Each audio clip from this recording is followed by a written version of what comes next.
for our subject, teaching mathematics in the primary grades. And before we start, can you please introduce yourself? So, I am Jenny Sofiani de la Cruz, resident of Imapuno, I am teaching grade 6 in Malagui, and I am already teacher in advisor of grade 6 graduates.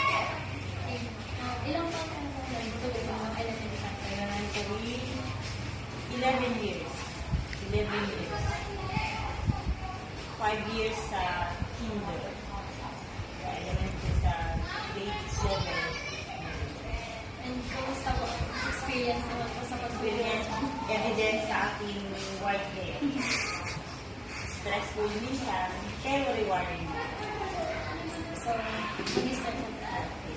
The number one question is, which instructional models have you found most effective in teaching mathematics in the elementary classroom and why?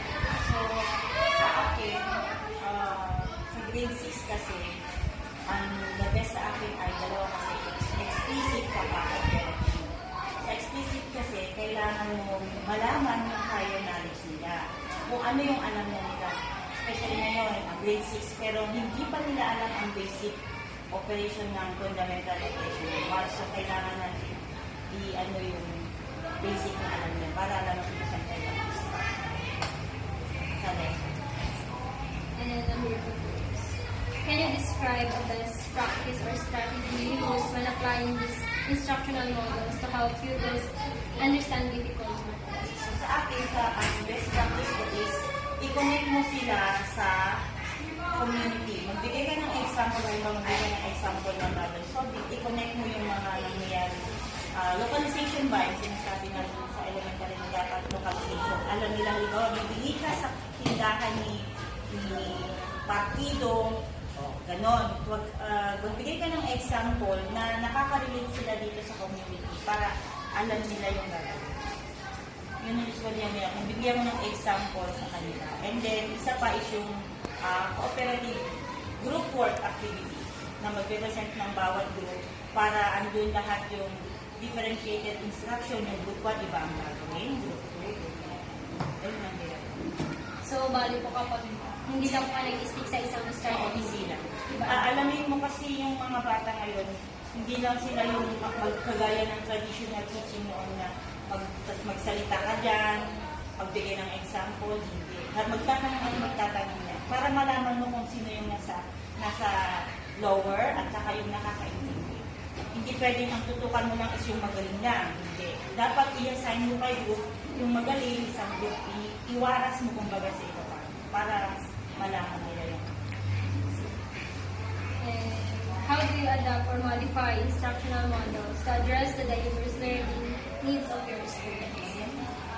How do you adapt or modify instructional models to address the diverse learning needs of your students? Meron kasi tayong mga halimbawa sa fraction, sa math.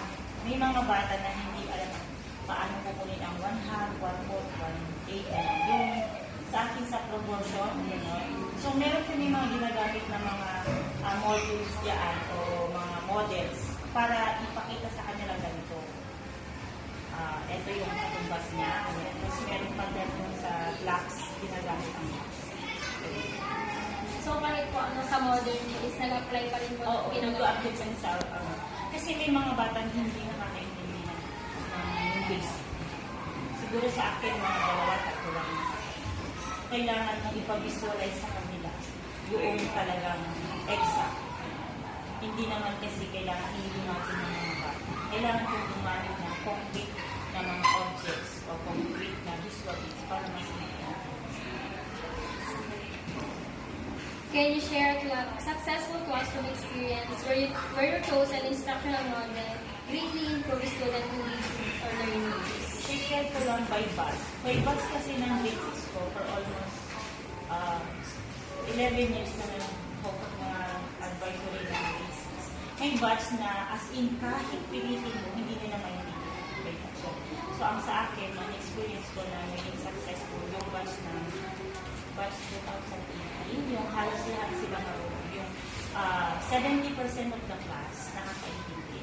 Meron naman yung batch na as in walang kakin. So So, masasabi mong successful yung lesson mo kapag 70% nagpapas na kayo. And what tips or advice can you give to future teachers like us Okay. on using instructional models effectively?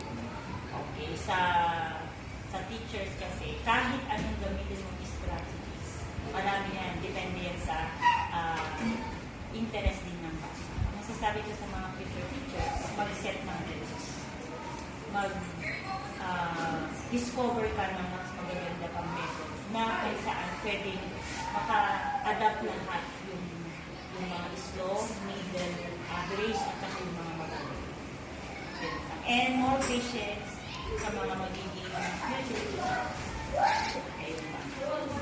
And meron po kayong bang gustong sabihin na dagdag po?